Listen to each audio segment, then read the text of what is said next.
Thank everybody for coming. Again, thank the Earth Institute and the International Fellows Program at SEPA. Again, I'm Tim Fry, the director of the Harriman Institute. We're really very fortunate to have Joe Nye speak with us today. University Distinguished Professor at the Kennedy School, Rhodes Scholar, former Assistant Secretary of Defense, Chair of the National Intelligence Council. So throughout his tremendous career in academia and in government, he's spoken quite eloquently about power, leadership, and it's difficult to always measure the impact of concepts and things like that. But it's just quite remarkable, I think, that the concept of soft power has just become part of the lexicon for China, for Russia, for Brazil, for the United States. All countries are trying to maximize their ability to sway public events using soft power, and a lot of the crystallization of that idea is thanks to Professor Nye. So we'll have a lunchtime talk, and then we'll have a panel, and I especially want to thank Professor Nye for allowing us to ruthlessly exploit him. In addition to giving the lunchtime talk, he'll be the moderator on the second panel. So please join me in welcoming Professor Joe Nye.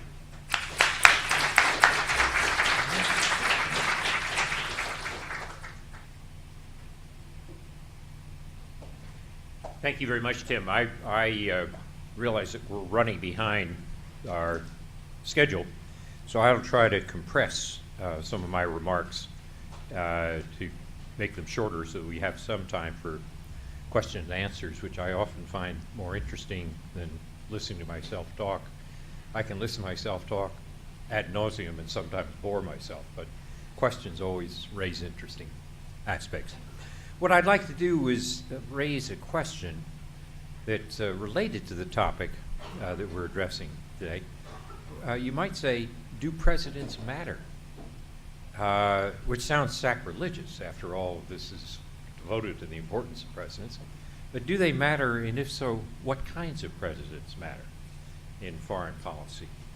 And this little book that I've just published called Presidential Leadership and the Creation of the American Era tries to reconcile the literatures of two quite different fields. In international relations, there's a tremendous tendency to stress larger structural forces, big impersonal forces. And Ken Waltz's three images of the individual, the state, and the system, the real credit, the people who get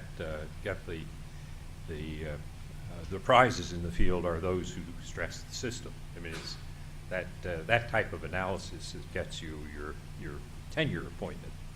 And there's indeed a different approach, which is that maybe individuals make a big difference and can affect history. And most leadership theorists would tend to stress the importance of individuals and individual choice. Now, this is a question, or this issue is one that's been around for a long time. Many of you who remember reading your Tolstoy remember that even in dealing with a leader as important as Napoleon, Tolstoy felt it was all the larger impersonal structural forces that mattered. And Henry Kissinger, according to Walter Isaacson in his biography of Kissinger, Henry Kissinger, when he was a professor at Harvard teaching international relations, said that he believed when he was a professor that accounting for variations in foreign policy and larger changes in international politics was indeed structural. And then he went to Washington and worked in the White House, and he decided that leaders mattered after all. So where you stand on this issue depends in part on where you're sitting. But it is an interesting puzzle, and then you could say, well, how can you test it? What could you do with it? And I was interested in asking whether the change in the position of the United States in the world over the course of the 20th century would have been the same no matter who was president, or whether a president made a difference. For example, I mean, at the beginning of the 20th century, the United States is a second-rate power. I mean, we're not ranked as one of the top powers. By the end of the century, of course, we're the world's only superpower. Now, would that have happened no matter what? In other words, that given a continental scale economy, 2 oceans to protect us, weak neighbors, we would have wound up where we are anyway? Or did it matter who was president? So I looked at the periods in which you could see the expansion of the American era. Incidentally, the book doesn't cover Jeff Sachs's book or Lyndon Johnson, because I regard the Vietnam era as actually a period which set back the creation of the American era. But that's another argument we can have another time. So indulge me with, and I don't deal with some of the presidents of the 20s for those reasons, but if you look at this question of from Teddy Roosevelt on, would things have happened differently if you'd had a different president? And what I try to do in the book is play with counterfactual history. Now, friends like Mark and other real historians would say that's terrible, except that he poaches in our field all the time, so I'm poaching in his. But what I do is looking at these key presidents in the development of the American era, I ask a question which is, suppose somebody else had been president. Pick a most likely alternative or a highly plausible alternative and ask whether the choices they would have made would have been different enough so that you'd have a different outcome in history. Now that's a pretty hard test to meet. In other words, it doesn't mean was the president flamboyant? Did he do things? Did he make important choices?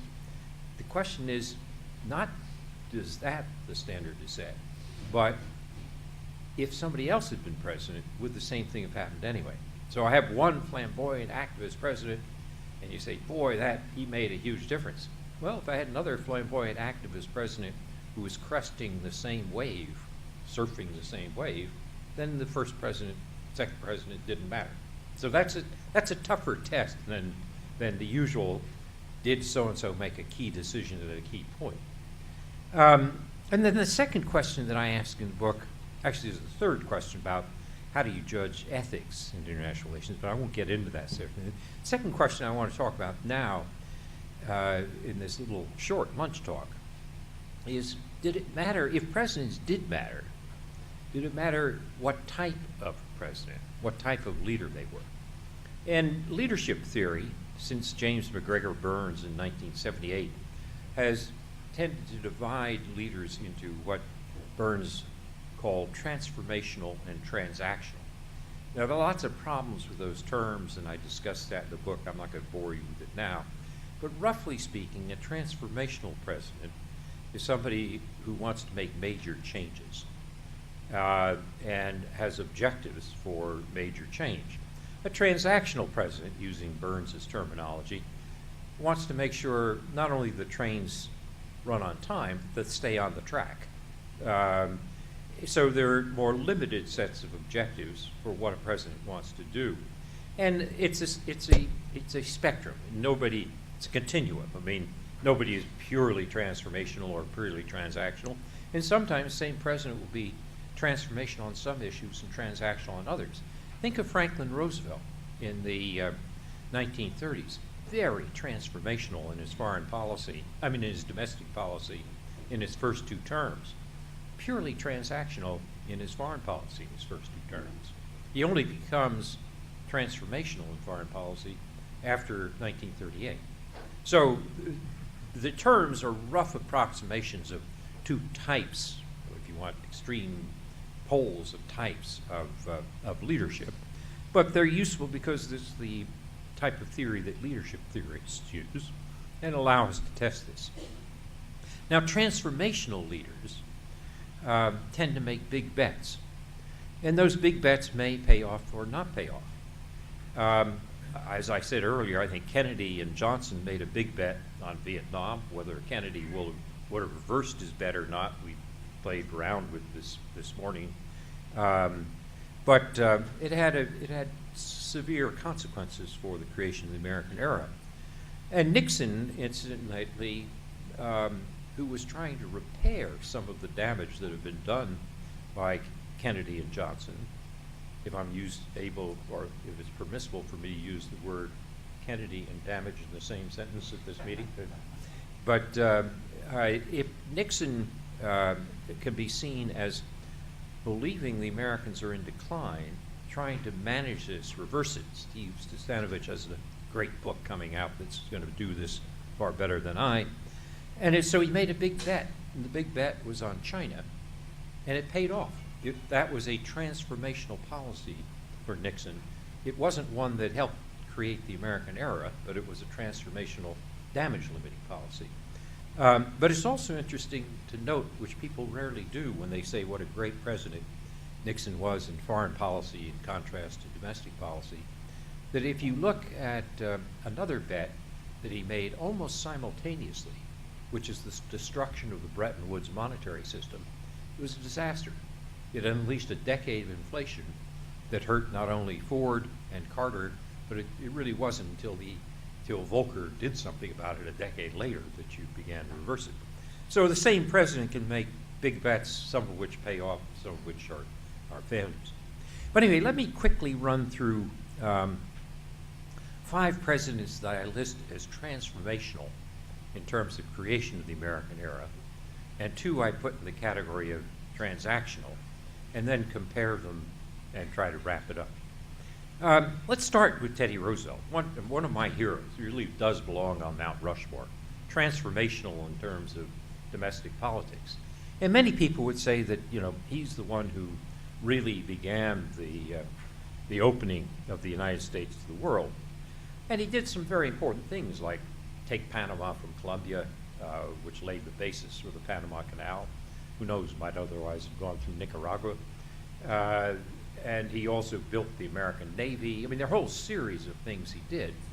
But if you go back to the principle that I asked, or the standard I set, we have to ask whether, if Teddy Roosevelt had not been president, would some of these same things happen anyway?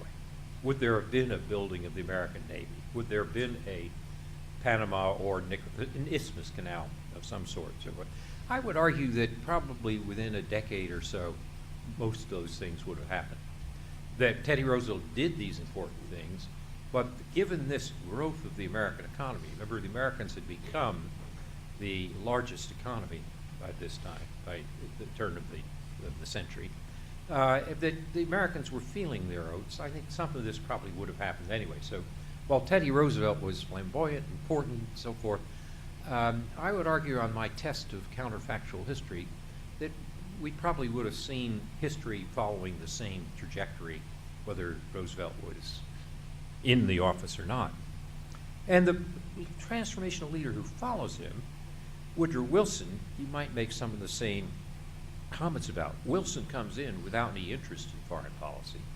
His first term, he's focused on domestic policy, progressivism, and Wilson then is confronted and he runs in 1916 on the promise he kept us out of war. He gets into 1917, and the Germans have recommenced unrestricted submarine warfare. And Wilson has to say, what do I do about this? And one option he has is just put up with it, the status quo. Another is armed neutrality, which means putting guns on merchant ships and so forth. Not very healthy or helpful against submarines. And a third was to go to war with Germany. And Wilson goes to war with Germany, which is an extraordinary big step in American foreign policy. Remember, this is a country, no entangling alliances, Monroe Doctrine, stick to our own hemisphere. Wilson sends 2 million men to go fight in Europe. That is a big deal. But then we have to put it to my test of, well, but would have somebody else have done the same thing?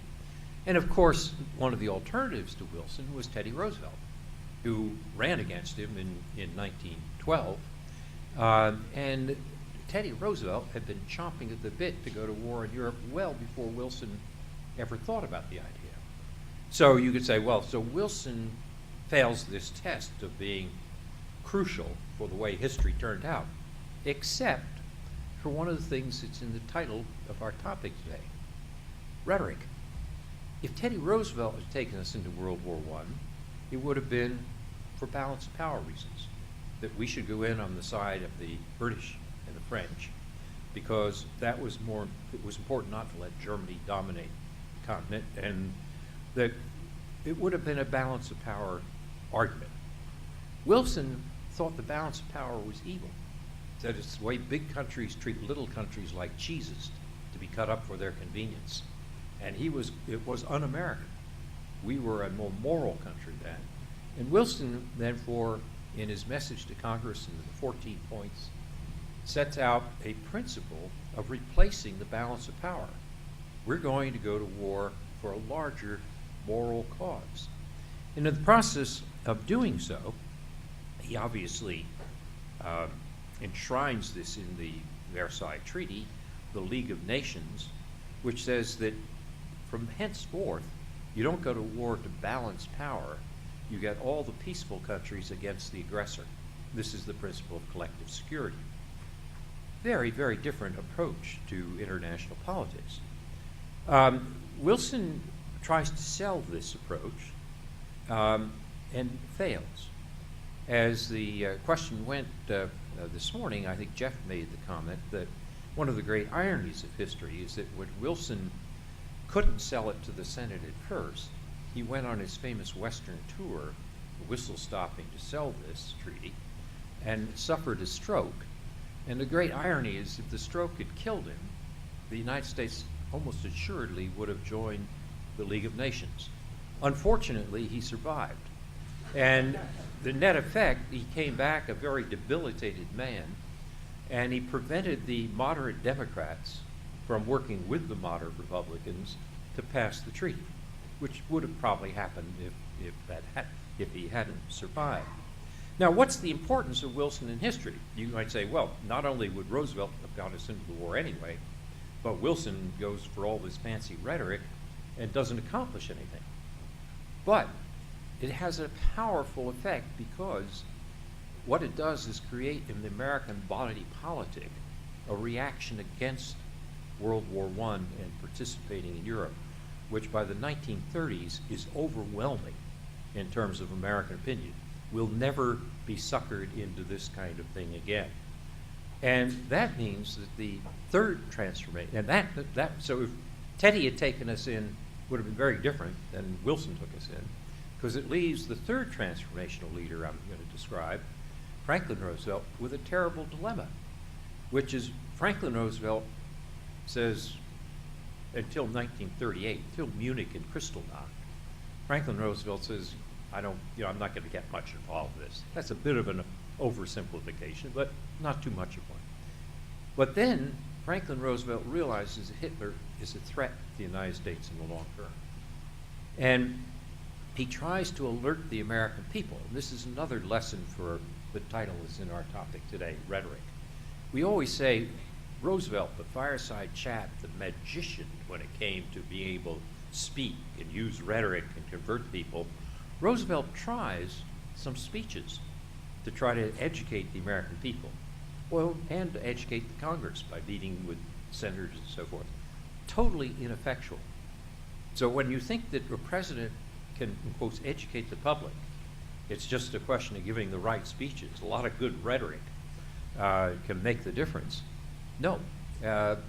Look at Edwards' book on this, a fascinating study of presidential rhetoric, saying how limited it is. But in a case, Roosevelt faced with severe isolation in the 30s, can't convert the American public. At one time, he says to his speechwriter, Sam Rosenman, he says, it's a terrible problem. What do you do if you're the president of democracy trying to lead and you look over your shoulder and nobody is following?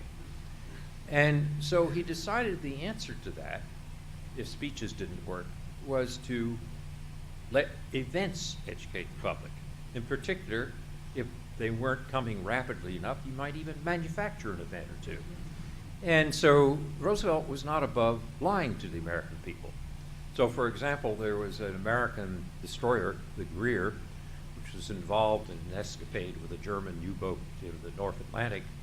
And Roosevelt, knowing the Americans are often driven to war by the sinking of our ships, remember the Maine, Roosevelt says, a German U-boat attacked an American destroyer. there was an altercation, but it was the other way around. The rear attacked first. And Roosevelt was unable, even with an event like this, to change American public opinion. So rhetoric, manufactured events, those weren't enough. So Roosevelt had to work for a big event. The event that really served him was Pearl Harbor. Without Pearl Harbor, I don't think Roosevelt could have gotten the Americans into the war, plus the favor that Hitler did for him, which was to declare war on the United States in support of his Axis ally, the Japanese. So Roosevelt, this great rhetorician, can't get us into World War II as he thinks we need to get into, and I think he was right incidentally on this, until the Japanese and Hitler save him for this. So then why is he transformational? This looks purely accidental. And then you have to ask, well, what did Roosevelt do and how might it have looked different if there had been another type of leader? In 1940, he runs against Wendell Willkie, who's a moderate Republican and internationalist. And Willkie probably wouldn't have made the difference, but imagine the Republicans taking a leaf out of Philip Roth's novel, had nominated the great aviation hero Charles Lindbergh as their candidate, which is not too far-fetched. And Lindbergh was not only a hero and a staunch isolationist, he was sympathetic to Nazi Germany. I mean, he was not somebody who said, we can't do deals in this area. So if you'd had, let's say, President Lindbergh instead of President Roosevelt, what would have happened if the Japanese had attacked Pearl Harbor? One of the answers is that Roosevelt prepared for these events that might actually occur. So if you look at things like instituting a draft, if you could look at Lend-Lease, trying to keep the British involved, the destroyers for bases deal, Roosevelt used a series of steps preparing for when the event would occur. It's very unlikely that President Lindbergh would have done that. So I think you can make a case that Roosevelt was transformational, though just by the skin of his teeth in terms of getting us into the war. That brings us to the fourth transformational president, which is Harry Truman. Now, Harry Truman, of course, is an accidental president in a sense, but he takes another step in the expansion or creation of the American era, which is extraordinarily important, which is, remember I said Woodrow Wilson made a big, big step in changing American foreign policy by putting 2 million American troops in Europe. Franklin Roosevelt continues that with going into World War II. Truman does something even more remarkable. He leaves the troops there, and they're there to this day. The idea that if in a world with a tradition, Americans with a tradition of George Washington's no entangling alliance, that we would, more than a half a century after World War II, still have troops in Europe, as we heard this morning, wasn't self-evident to everybody in between. So Truman makes a very, very big decision, which we often summarize as containment, but has particulars like the Marshall Plan and NATO, which are a big step to the difference. So let me try my counterfactual test. But wouldn't anybody have done that then? Wasn't that just in the cards? Well, remember how close we came not to having President Truman. Franklin Roosevelt switched out Henry Wallace for Harry Truman when he was running for his fourth term, because he thought politically he'd get a little bit more advantage out of Truman than Wallace. So it's quite plausible that we could have, or a near thing, that we could have had President Wallace. Now, President Wallace had, I think, far more illusions about the Soviet Union than President Truman did. It's not that Truman came in as a blatant Cold Warrior, but he was a man from Missouri, and he learned more quickly than I think Henry Wallace would have. So you can argue that some of these key decisions would probably not have been taken by a President Wallace that were taken by a President Truman.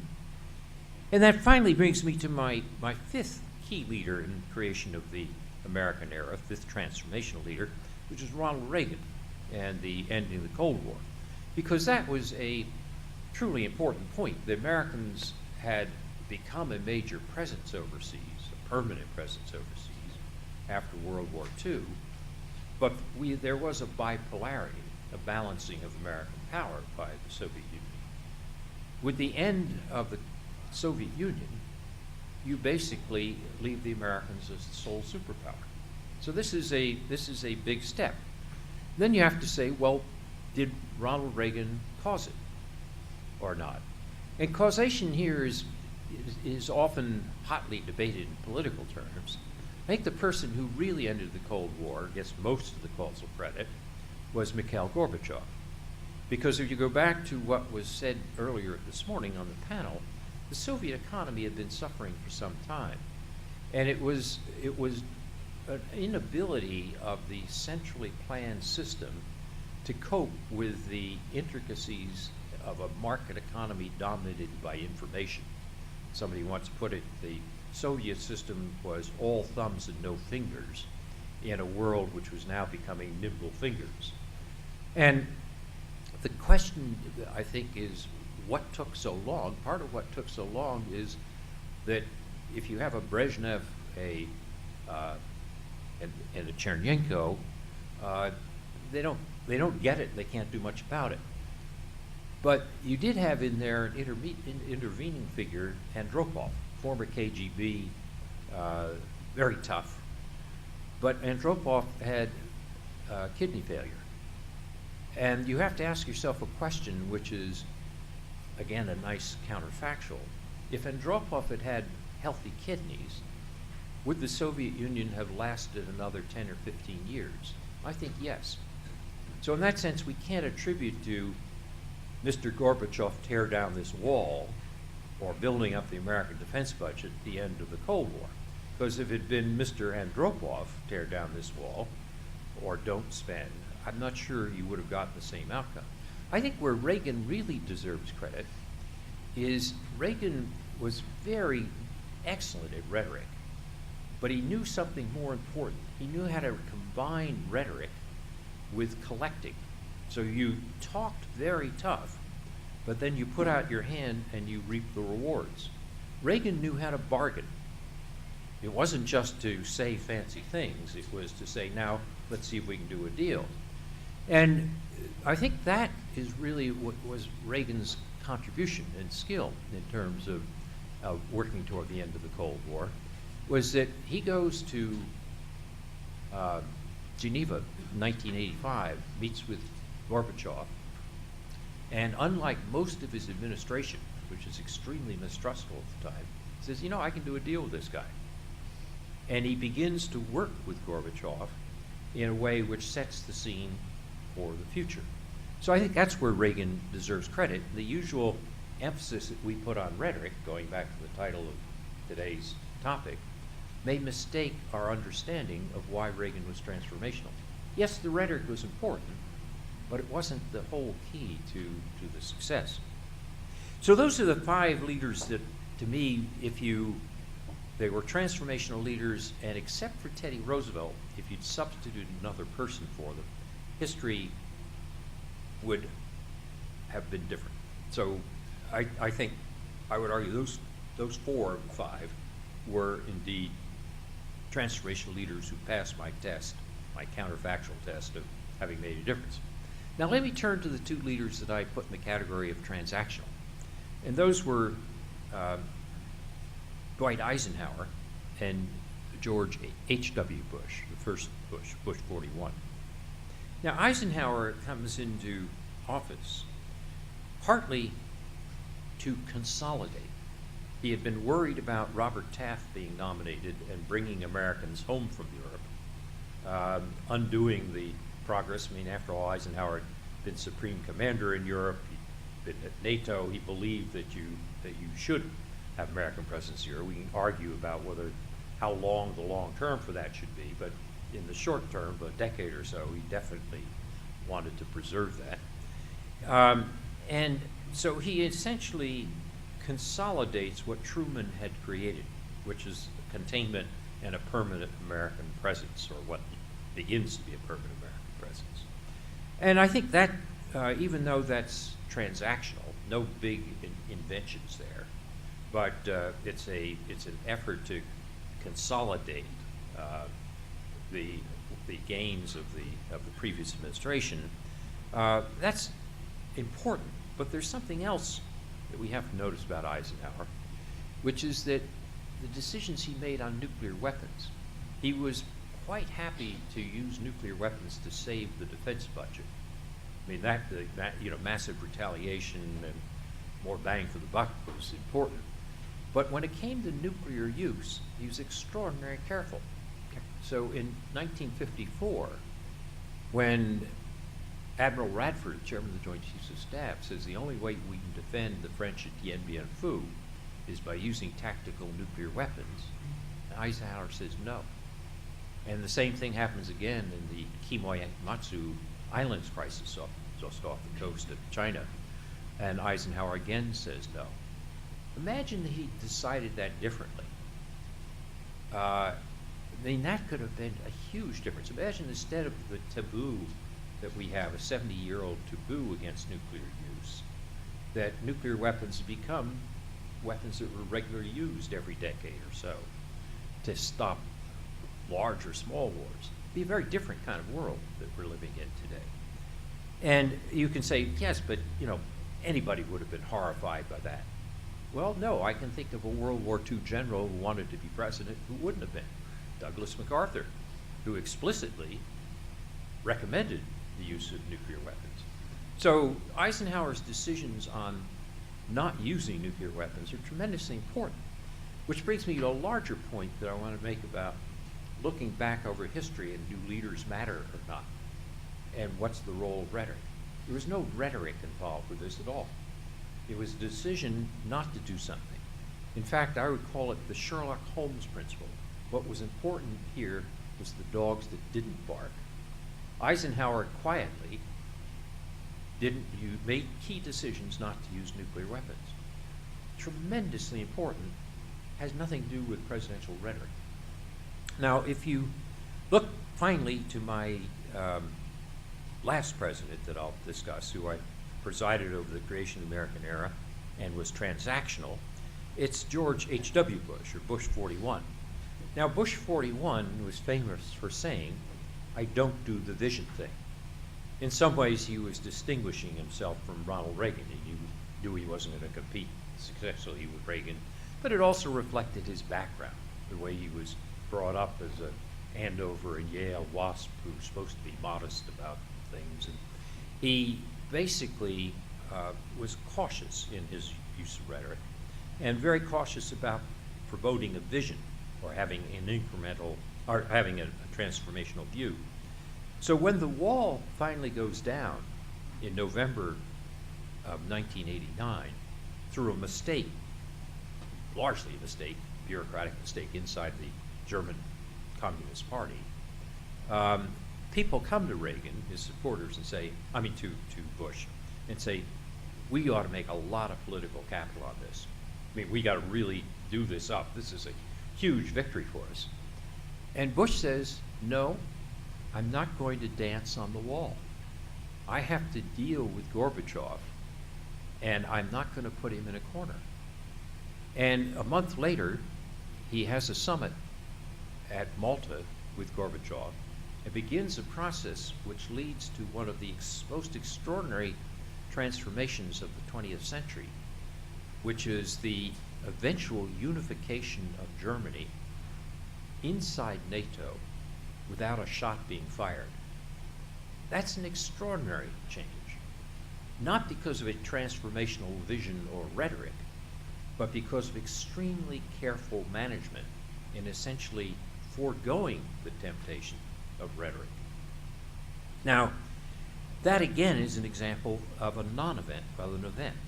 So both Ike and Bush, as transactional leaders, I argue we're essential to the creation of the American era, even though they're not flamboyant, they're not inspirational, they don't get any of the big headlines.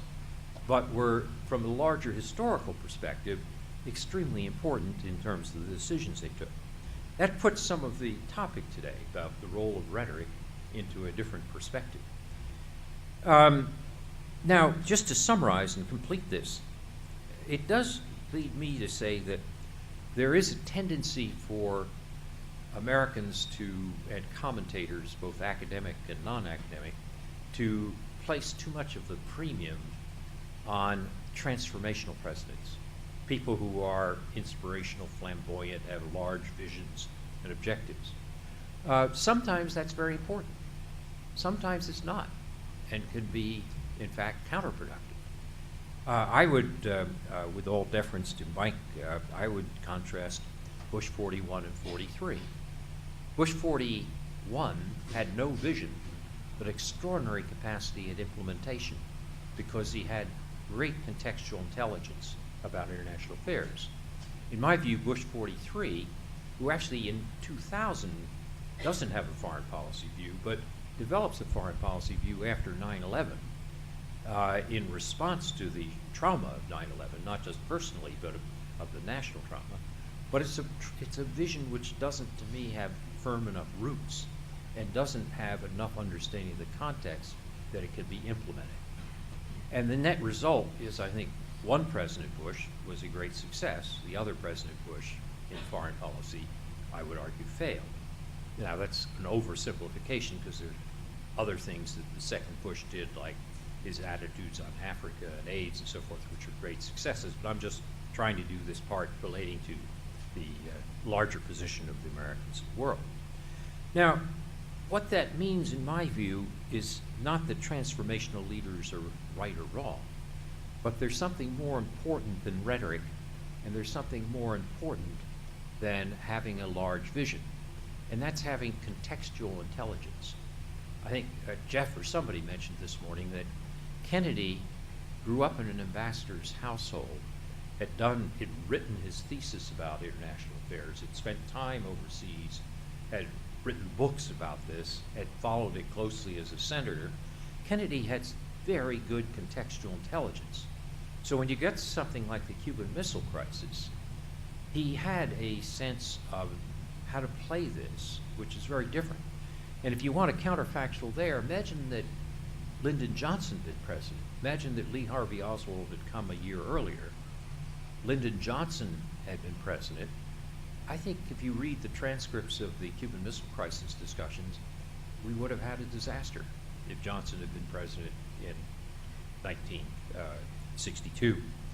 So I think what we have to do as we try to look back and do analysis of the role of leaders in history and the difference between transformational and transactional leaders, and particularly the importance or non-importance of rhetoric, we have to make sure we look at the non-events as well as the events, the dogs that don't bark as well as the dogs that bark beautifully, and realize that a complete understanding of the history of a century is going to require us to get away from our preference toward transformational and inspirational leaders, and to realize that there are other dimensions that may be more important. Anyway, that's my comment on rhetoric and leadership by presidents.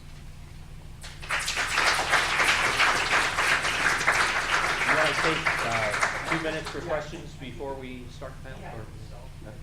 Okay, why don't we, there are a couple of questions. Yeah, yes.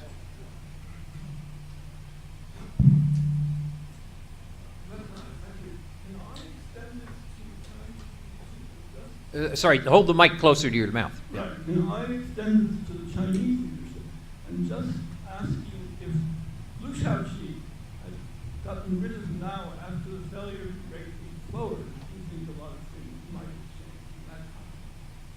Well, I think that's right. I mean, each culture has its own particular context of what works or not. But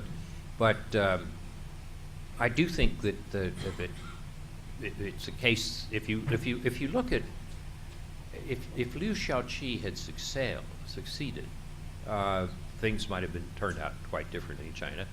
The other thing that's worth noticing, it's not inevitable that Deng Xiaoping would have been able to come to power and do what he did. And yet that probably had more transformational effect on China than anything else.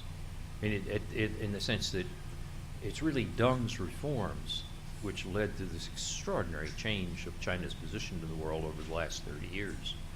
And So I think yes, you can play these counterfactuals with other societies as well. Steve?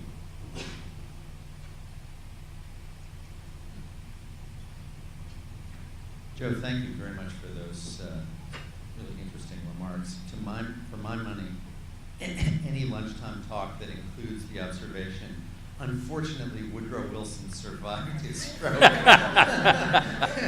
is completely unforgettable.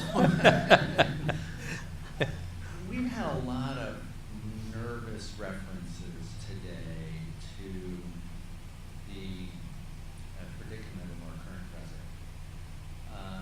And I want to just ask you to reflect a little bit using the categories that you have described. I mean, you can approach it any way you want: transformational, transactional. Suppose somebody else had been president, President Hillary Clinton, or take this in any direction you want, bearing in mind our topic, which is, of course, leadership and rhetoric. This is a president who did come in extremely convinced of the power of rhetoric, and is in some ways surely disappointed by that. But what do you make? Well, the last chapter of my book has some speculation about this. What intrigues me is that Obama runs in 2008 as a transformational leader, and you might take that to, who was it this morning who said, quoted Cuomo on, we run in poetry, we govern in prose. You might say, well, that was the difference, except that after he comes into office, he continues to try to use rhetoric and transformational rhetoric. So if you look at his speech in Prague about ridding the world of nuclear weapons, his speech in Cairo about better relations with the Muslim world, his speech in Ghana about democracy, he continues the transformational rhetoric right up to his Nobel speech in Oslo in December of his first year. So it looks like he's run as a transformational leader, and he's going to continue that. And it gets some benefits in the sense that you can see it by looking at public opinion polls, some bumps upward in American soft power in various parts of the world. The interesting thing is it doesn't last. Events are more important than rhetoric. And so if you take public opinion in much of the Muslim world, leave aside Indonesia, which is the largest Muslim country, but has a particular connection to Obama. But if you take Pakistan or most of the countries in the Middle East, Obama, when he makes the Cairo speech, he bumps up opinion of America above where Bush was. Now it's down where Bush was or lower. So, and why? It's because policies, not necessarily Obama's policies, but continuing American policies, are often not popular in those countries. And so Obama is faced with a situation where he tries to be transformational and use transformational rhetoric. He bumps into problems in the real world, and then he turns transactional. In other words, when you look at how he actually responds to these things, he's more like Eisenhower than like Woodrow Wilson. Sounds like Woodrow Wilson, acts like Eisenhower, or Bush 41. I would argue that's not a bad thing. I'd much rather have a president who, faced with, recalcitrant events in the real world, uses a prudent approach than vice versa. This takes me back to my point about Bush 43. Bush 43, faced with a huge shock of 9/11, develops a vision, but he hasn't thought through how do you implement it. And he doesn't have the contextual intelligence about what Iraq is or what the culture is to be able to implement it, nor does the American bureaucracy have it either. I mean, so there's not something for him to pull on. And that then, I think, leads to a failure. Obama, in responding to the Arab revolutions, has been much more like Eisenhower, not going into Dien Bien Phu. Remember, Eisenhower, even though Eisenhower coined the term domino theory, he said he was not going to put troops into Vietnam because they'd be swallowed up by the divisions. And in a sense, what what Obama has done is saying, I don't know that we can handle this, and I'm not going to get into that kind of a situation, which is very much a transactional rather than, so he talks transformational, and the rhetoric is initially transformational, then it turns quite transactional.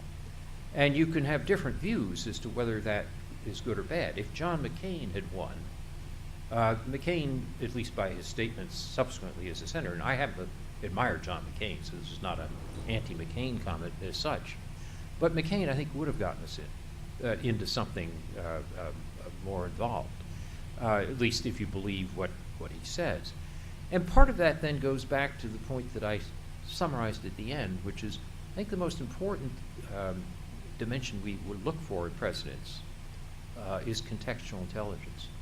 If you really ask about the complexity of foreign policy, where you have different cultures, different historical trajectories in different societies, and then their interaction in an international system, both through transnational actors and interstate actors, it's very difficult to predict what's going to happen, and there are going to be unintended consequences.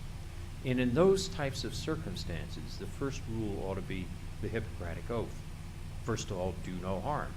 So if you don't know how to handle Arab revolutions, and I don't think we know how to handle Arab revolutions, you don't go and say, we'll sweep democracy through the region, because you may get something worse, which is Al-Qaeda.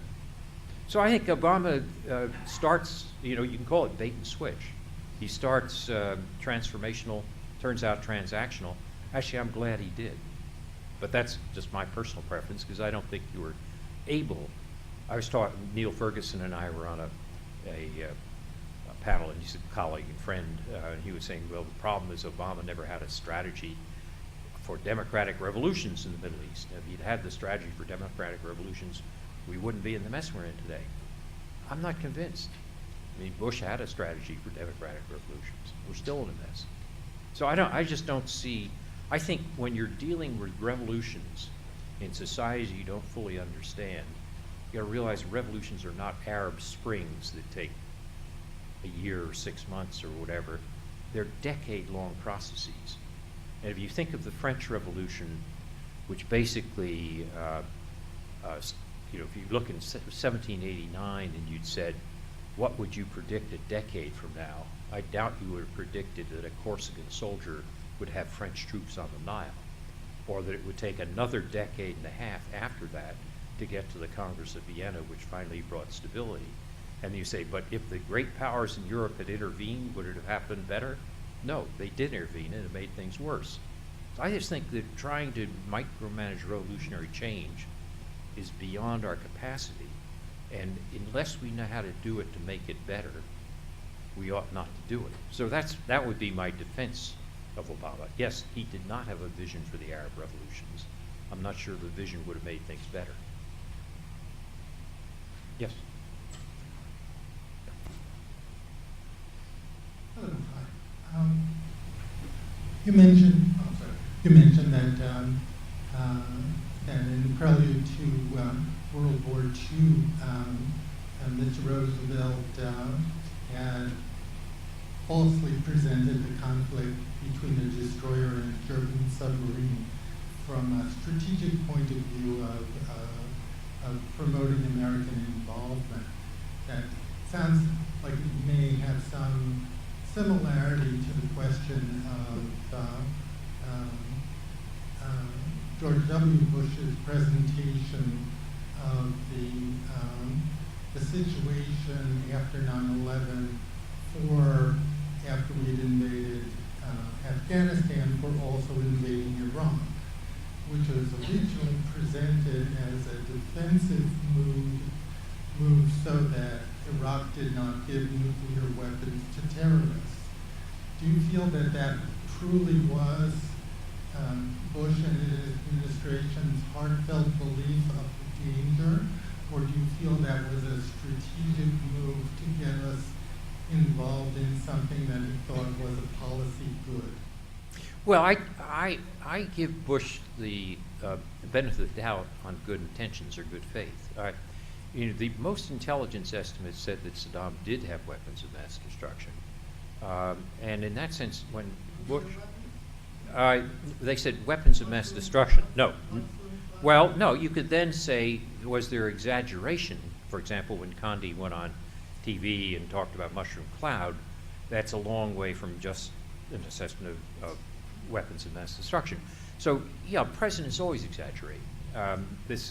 But I think on the question of the belief that Saddam had a weapons of mass destruction and probably a nuclear program, I would give them. I would not charge the president with bad faith on that. I would say exaggerated rhetoric, yes, and there were people in the administration. One who said, for example, and it was quoted, I think, in Vanity Fair. I think it said, well, they asked him what happens if the weapons aren't there. He said, well, we'll find another reason to invade. I mean, so there were different people in the administration with different views. But I think you don't need to imply deliberate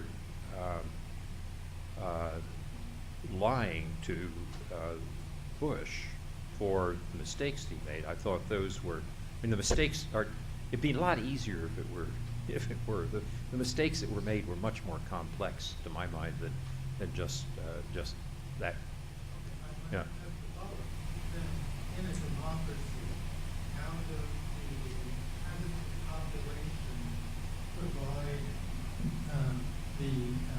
the guidance to the executive branch and the Congress, whether it chooses to go along with the proposed war, if the information is tenuous and possibly manipulated by the providers of the information?